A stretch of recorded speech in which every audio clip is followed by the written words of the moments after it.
जनाब सदर साहब, मोहतरम असातिज़ा और मेरे अजीज दोस्तों, अस्सलाम वालेकुम। मेरी आज की तकरीर का उन्वान उस्ताद का मकाम है। जनाब वक़ार इस शेर के साथ में अपनी बात का आगाज करती हूँ कि अदब भी एक करीना है मोहब्बत के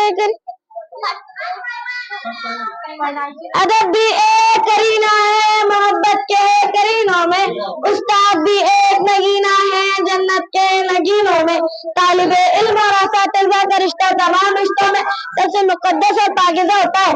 उस्ताद वो है जो गुमान को यकीन में बदलता है, बंजर जमीन को खलियान बना देता है।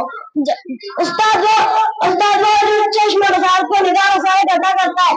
जनाब उस्ताद वो हस्ती जो हाथ में झुमके लिए शम्स और कमर से मुखातिब होता है। उस्ताद के खिदमत में और क्या ही कहूं, बस इस शेर के साथ में अपनी बात खत्म करती हूँ। ये महताबा से जाके कह दो कि अपनी किरणों को गिन के रख ले, ये महताबा से जाके कह दो कि अपनी किरणों को गिन के रख ले। मैं अपने सहरा के घर चमकना सिखा रही हूँ।